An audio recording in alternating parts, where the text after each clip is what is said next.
हरिओम तत्सत। नमस्कार मित्रों, आप सभी का बहुत बहुत स्वागत है मेरे YouTube चैनल ज्योतिष ज्ञानी पे। आज मैं आप सभी के लिए लेकर आया हूं जिन लोगों की सरकारी नौकरी नहीं लग रही है, कई प्रयत्न कर चुके हैं, कई प्रयास कर चुके हैं, एक नंबर से रह जाते हैं, उन लोगों के लिए आज ये वीडियो खास होने वाला है। आज मैं आप सभी को बताऊंगा सरकारी नौकरी क्यों नहीं लग रही है और किस प्रकार से लगती है, सरकारी नौकरी का योग कैसे बनता है और उसके लिए क्या उपाय करना चाहिए। सारी चीजें जानेंगे विस्तार पूर्वक। वीडियो के अंत तक अवश्य रूप से बने रहिएगा। वीडियो पसंद आए तो लाइक शेयर सब्सक्राइब करके अवश्य रूप से जाइएगा। तो अब हम जानते हैं सरकारी नौकरी। देखिए, हर इंसान का, हर बच्चे का, हर छात्र का एक सपना होता है कि उसको सरकारी नौकरी करनी है, उसे सरकारी नौकरी करनी है, सरकारी जॉब करनी है, कलेक्टर बनना है, उसको IAS बनना है।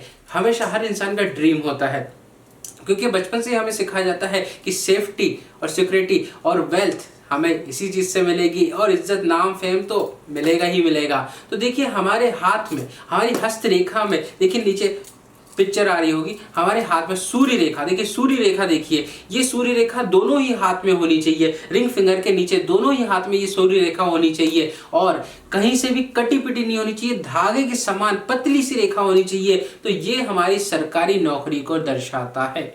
और वहीं पर जिन लोगों का, एक चीज और बताऊंगा, जिन लोगों का हाथ एकदम, एक तो कठोर नहीं होना चाहिए बिल्कुल, मतलब ऐसा पकड़ लिया तो भैया पत्थर लग रहा है, ऐसा नहीं। बिल्कुल मुलायम हाथ हो, लालिमा लिए हो, गुलाबी हो और उसकी उंगलियां थोड़ी सी बड़ी हो, तो ये भी सरकारी नौकरी को दर्शाता है। आप कुछ लोग ये मत सोचिएगा कि हमने हाथ में बता दिए ये योग तो अब हमें मेहनत करने की आवश्यकता है। देखिए, कर्म तो करना पड़ेगा, मेहनत तो करनी पड़ेगी। अब पंडित जी ने बता दिया कि हमारे हाथ में तो ये रेखा है और आपके हाथ में ये रेखा मिल भी गई तो आप बैठ जाओगे, कोई फॉर्म नहीं भरना, कोई एडमिशन नहीं करना, अरे तो नौकरी लग जाएगी। ऐसा नहीं है, फॉर्म तो भरना पड़ेगा, प्रयत्न तो करना पड़ेगा। तो देखिए क्या होता है, मैंने दो चीजें बताई। हस्तरेखा में एक तो सूर्य रेखा बिल्कुल कटी पिटी ना हो, कहीं से भी बिल्कुल बारीक धागे के समान हो, ऐसी रेखा हमारी सरकारी नौकरी को दर्शाता है। और जिन लोगों के हाथ मुलायम हो, बिल्कुल कठोर नहीं, मुलायम हो, उंगलियां बड़ी हो, लाल हो, गुलाबी हो, ऐसे और हल्के से हो, सुंदर हथेलियां हो,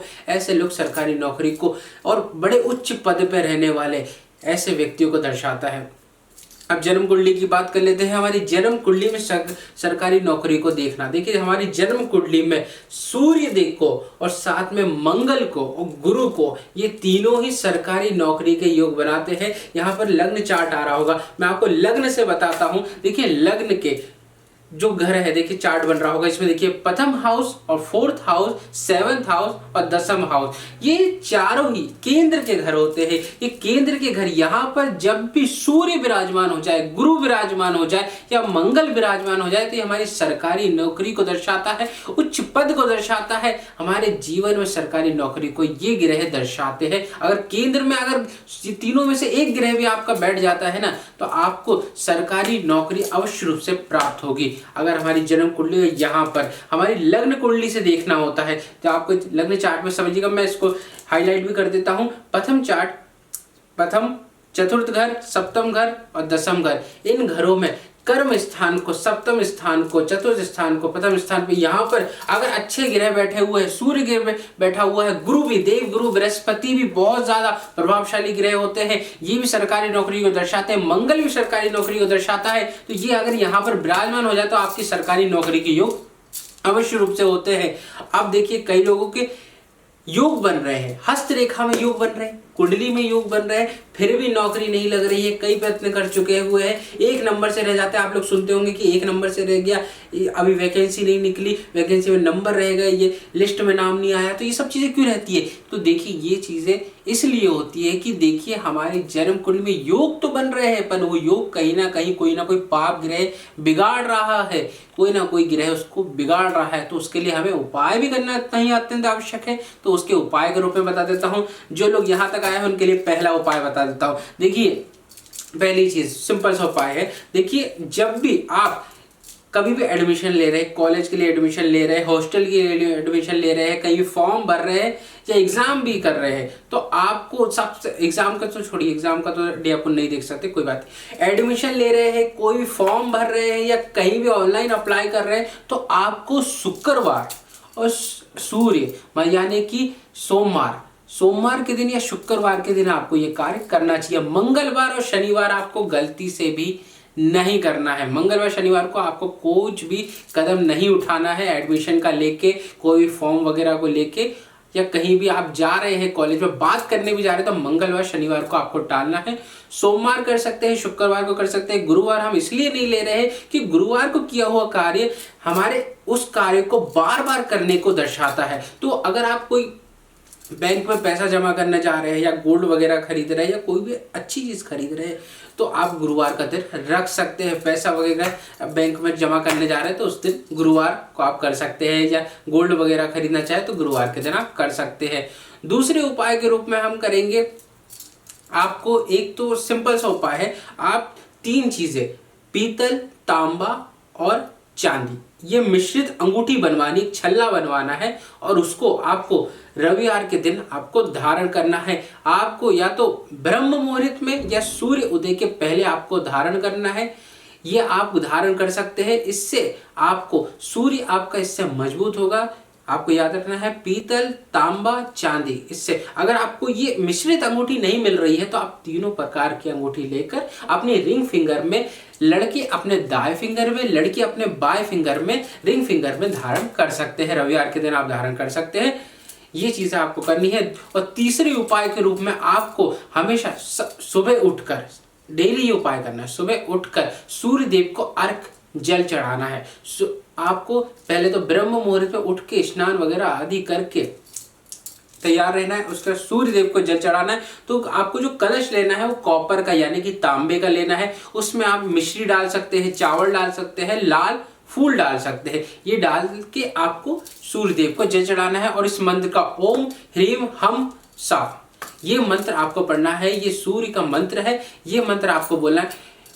ये मंत्र आपको बोल के अर्घ चढ़ाना है, सूर्य को जल चढ़ाना है। नीचे मंत्र आ भी रहा होगा, इसका स्क्रीनशॉट आप ले लीजिएगा। ये मंत्र आपको बोलना है। ये 3 उपाय आप कर सकते हैं और ऐसा नहीं है कि आप 6 महीने 2 महीने ये उपाय करेंगे, इसे जीवन पर्यंत कीजिए। जिन लोगों के नौकरी में प्रमोशन नहीं लग रहे हैं वो लोग भी ये उपाय कर सकते हैं। देखिए और एक चीज और मैं आपको बता दूं, कई लोगों का क्या रहता है कि नौकरी, सरकारी नौकरी जो है नहीं लग पाती है, तो आप लोग बिल्कुल निराश ना हो। क्या है, वैकेंसी बहुत कम निकलती है, बहुत कम सीटें निकलती है, तो आप बिल्कुल भी निराश ना हो। देखिए आपकी जन्म कुंडली में ये योग बन रहे हैं, आपकी जन्म कुंडली मजबूत है, आपकी हस्तरेखा मजबूत है, तो आपका जीवन कुछ ना कुछ बड़े उद्देश्य के लिए हुआ है, बड़ी पद पे आसीन होने के लिए हुआ है। आपका कुछ ना कुछ जीवन में एक बहुत बड़ा पद आपका इंतजार कर रहा है। तो आप बिल्कुल भी निराश ना हो कि नहीं मुझे सरकारी नौकरी नहीं मिली, मेरा जीवन व्यर्थ हो गया, ऐसा बिल्कुल ना सोचे। और ये योग बन रहे हैं तो 110% आपको कुछ ना कुछ ऐसी चीजें अपने जीवन में मिलेगी। सरकारी नौकरी, या तो देखिए ये चीजें इन चीजों को भी दर्शाती है। सरकारी नौकरी वाले लोगों से आपकी मित्रता, बड़े उच्च पद पे रहने वालों से आपकी मित्रता, उन लोगों से काम निकलना, वो लोग आपके साथ में बैठना उठना, संबंध होना, ये चीजों को भी दर्शाता है। कोई ना कोई सरकारी कनेक्शन को दर्शाता है। ये सारी चीजें हमें कहीं ना कहीं सरकार से घेरे हुए रखती है। इस सरकारी नौकरी के योग, ये जो बड़े राजनीतिक पद पे भी रहते हैं उनका भी सूर्य ग्रह देखा जाता है। तो अगर आपकी जन्म कुंडली में, आपकी हस्तरेखा में सूर्य मजबूत है तो राजनीति की तरफ भी आपको ये दर्शाता है। अगर आपकी ये सारी चीजें बन रही है तो कमेंट बॉक्स में अवश्य रूप से बताइएगा। और अगला वीडियो में किस टॉपिक पे बनाऊं कमेंट बॉक्स में अवश्य रूप से बताइएगा। वीडियो पसंद आया हो तो प्लीज इसे लाइक शेयर सब्सक्राइब कीजिएगा। हर हर महादेव। हर समस्या का समाधान, वो भी घर बैठे बैठे। हम करेंगे आपकी हर समस्या का समाधान। लव प्रॉब्लम हो या breakup problem, intercaste marriage problem हो या मनाना चाहते हैं अपने घर परिवार को, डाइवोर्स प्रॉब्लम हो या पाना चाहते हैं अपना खोया हुआ प्यार, वशीकरण, ब्लैक मैजिक, या हो आपका प्यार किसी के वश में और पाना चाहते हैं आप उसे वापस, या पाना चाहते हैं छुटकारा अपनी स्वजन से, इन सब समस्याओं का समाधान है हमारे पास। आइए संपर्क कीजिए ज्योतिष ज्ञानी विशाल शर्मा जी से।